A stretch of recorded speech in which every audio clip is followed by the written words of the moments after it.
Hello everyone, this is Gurdeep. Welcome to my YouTube channel UPSC success. आज हम geography में geomorphology section start करेंगे। Geomorphology is the study of surface features of earth surface. Geomorphology को अगर हम separate करके देखें तो वो हमें क्या बताता है। जियो का मतलब क्या है, अर्थ, और मॉर्फो का मीनिंग क्या है, फॉर्म। लोगोस का meaning study. So geomorphology is the study of surface features of the earth surface. हम इसके फर्स्ट लेक्चर में सोलर सिस्टम और origin of the earth meaning how the universe began cover करेंगे। So first of all हम देखते हैं कि solar system क्या है हमारे पास। Planets are non luminous bodies, that is they do not emit their own light. उनकी खुद की लाइट नहीं होती। Whereas stars are luminous, अगर हम स्टार्स की बात करें तो उनकी खुद की लाइट होती है। That is planets do not have their own light while stars have, due to thermonuclear reactions where hydrogen nuclei combine to form helium, under which temperature and pressure which release vast amount of energy। Stars क्यों emit करते हैं light? क्योंकि उनमें जो hydrogen nuclei होती है ना, वो फ्यूज करती है, और फ्यूज करने के बाद क्या फॉर्म करती है, हीलियम आयंस। जब हाइड्रोजन न्यूक्ली फ्यूज करती है तो क्या रिजल्ट मिलता है हमें, हीलियम आयंस मिलते हैं।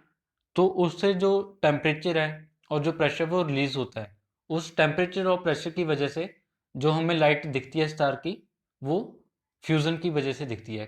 सो इस फ्यूज़न की वजह से हमें जो स्टार्स हैं वो ल्यूमिनस, मतलब कि लाइट एमिट करते हुए दिखाई देते हैं।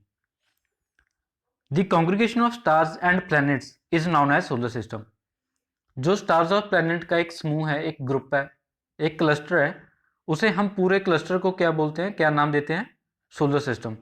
Solar system is consist of 8 planets and sun. कितने प्लैनेट्स इसमें, 8 प्लैनेट्स एंड एक सन है इसमें। Pluto is a dwarf planet, why? Because it is not follow the conditions by IAU. IAU की फुल फॉर्म क्या है हमारे पास, इंडियन एस्ट्रोनॉमिकल यूनियन। इन्होंने 3 कंडीशंस दी थी, उसमें से अगर प्लैनेट थर्ड कंडीशन को नहीं फॉलो करता तो उसे हम ड्वार्फ प्लैनेट का नेम दे देते हैं। सो हम कंडीशन देखते हैं आईएयू के द्वारा दी गई। Planet must be in an orbit around the sun. Planet एक ऑर्बिट में होना चाहिए जब रिवॉल्व करता है सन के around. It has sufficient mass to assume hydrostatic equilibrium. Hydrostatic equilibrium क्या होता है हमारे पास, जो ग्रेविटेशनल फोर्स है और जो उसकी प्रेशर है, गैस प्रेशर है, वो एक इक्विलिब्रियम में रहना चाहिए। इसका मीनिंग ये है, has sufficient mass to assume a equilibrium, that is a nearly round shape. उसकी राउंड शेप होनी चाहिए, और क्या है वो, has sufficient mass to assume a equilibrium. उसके पास सफिशिएंट मास होना चाहिए इक्विलिब्रियम अटेन करने के लिए। थर्ड कंडीशन है हमारे पास, it has clear the neighbourhood around its orbit, that is become the dominant gravitational body. और वो अपने ऑर्बिट में एक डोमिनेंट ग्रेविटेशनल बॉडी होनी चाहिए। Has clear the neighbourhood around its orbit, उसके जो ऑर्बिट में और कोई एस्टेरॉइड्स, जहाँ कोई कॉमेट्स वगैरह आते हैं, उनकी ग्रेविटेशन का उस पर कोई असर नहीं होना चाहिए। इसका मीनिंग ये है, has clear the neighbourhood around its orbit. Any objective meets the first 2 criteria but does not meet the third criteria is considered as dwarf planet. Is considered as dwarf planet. So Pluto first 2 conditions को follow करता है लेकिन third one को नहीं। सो हमने इसे क्या नाम दिया है, ड्वार्फ प्लैनेट का। Iris is the largest dwarf planet. जो इरिस है वो क्या है, लार्जेस्ट ड्वार्फ प्लैनेट है, और जो प्लूटो है वो सेकंड लार्जेस्ट है। फर्स्ट लार्जेस्ट कौन सा है, iris, and second one Pluto. Next हम देखते हैं कि हाउ द यूनिवर्स बिगैन। सो इसमें जो फर्स्ट थ्योरी दी गई थी वो थी नेब्यूलर हाइपोथेसिस। किसने दिया था इसे, लैपलेस ने। फर्स्ट थ्योरी कौन सी थी, नेब्यूलर हाइपोथेसिस, और दी किसने थी, लैपलेस ने। इन्होंने एज्यूम किया, he assumed hot and huge gaseous nebula in space. इन्होंने एज्यूम किया कि स्पेस में एक हॉट गैसियस नेब्यूला है, नेब्यूला मीनिंग क्लाउड है। It was rotating on its axis, और वो क्या कर रहा है, रोटेट कर रहा है अपनी एक्सिस पे। The nebula was continuously cooling due to loss of heat and reducing in size. क्योंकि वो अपनी एक्सिस पे रोटेट कर रहा है, सो वो जो उसकी हीट है वो लूज कर रहा है अपनी हीट को, और स्लोली स्लोली क्या हो रहा है, कूल डाउन हो रहा है।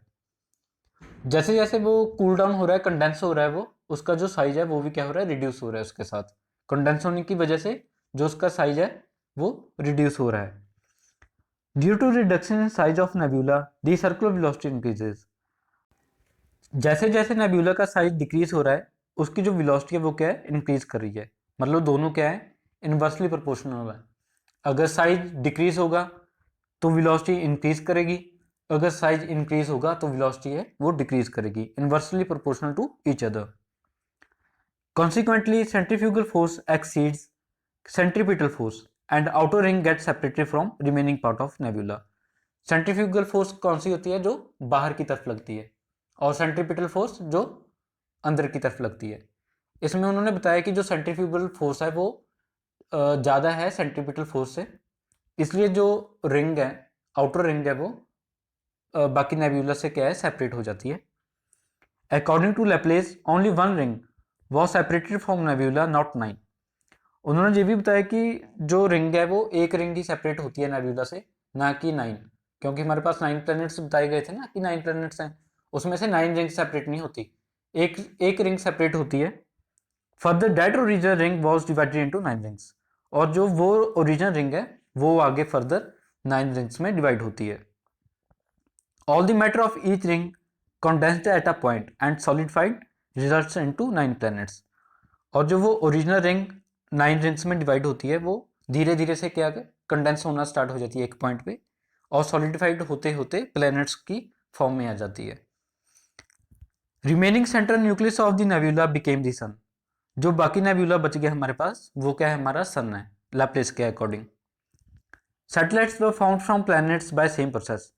और वो क्या बताता है कि जो सैटेलाइट्स हैं वो भी इसी तरह फॉर्म होती हैं जैसे कि प्लैनेट्स नेबुला से फॉर्म हुए हैं। अब हम इसकी खामियां देखेंगे, डिमेरिट्स देखेंगे। फर्स्ट वन है कि he did not describe the source of origin of the hot and rotating nebula. उन्होंने उसका सोर्स नहीं बताया, उन्होंने ऐसे ही बता दिया कि एक स्पेस में नेबुला है जो हॉट है और गैसियस है, गैस का बना हुआ है, बट लेकिन उन्होंने उसका ओरिजिन नहीं बताया कि कहाँ से आया वो। Second one is reason behind formation of fixed number of planets not more or less.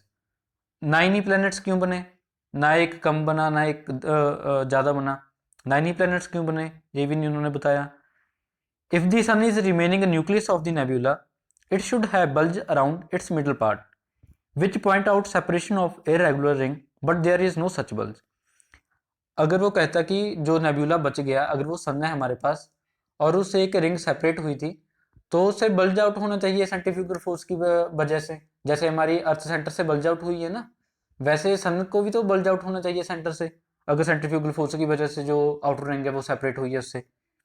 सो इसका सोर्स भी नहीं मिला कोई। According to hypothesis all the satellites revolve in direction of their father planets, but satellites of Jupiter and Saturn revolve in opposite direction. Laplace ने बताया कि जो satellites हैं वो भी उसी डायरेक्शन में रिवॉल्व करेंगी जैसे उसका फादर प्लैनेट कर रहा है, बट जुपिटर और सैटर्न के केस में क्या है, ऑपोजिट है। उनकी जो सैटेलाइट्स है उनकी ऑपोजिट रिवॉल्व करते हैं, बट जैसे फादर प्लैनेट है वैसे नहीं। सो नेक्स्ट हमारे पास आती है big bang theory. Big bang theory क्या है हमारे पास, ये एक सडन ब्लास्ट है, big bang meaning sudden blast.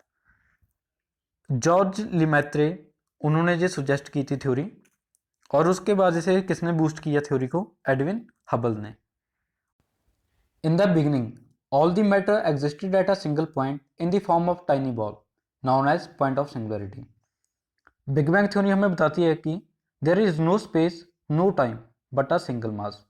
उसे हम क्या कहते हैं, पॉइंट ऑफ सिंगुलरिटी। वो एक मास टाइनी बॉल की जैसे है, और उसे हम क्या बोलते हैं, point of singularity. All space was contained in a single point of very high density and high temperature. जो वो टाइनी बॉल है उसमें हाई डेंसिटी और हाई टेम्परेचर है। Okay, this means that the universe was very compact. जो universe है वो बहुत ज़्यादा कॉम्पैक्ट है, less than billions and billions the size of single atom, और सिंगल एटम से भी billions and billions size less है उससे। At the big bang This tiny ball exploded violently and led to huge expansion in all directions.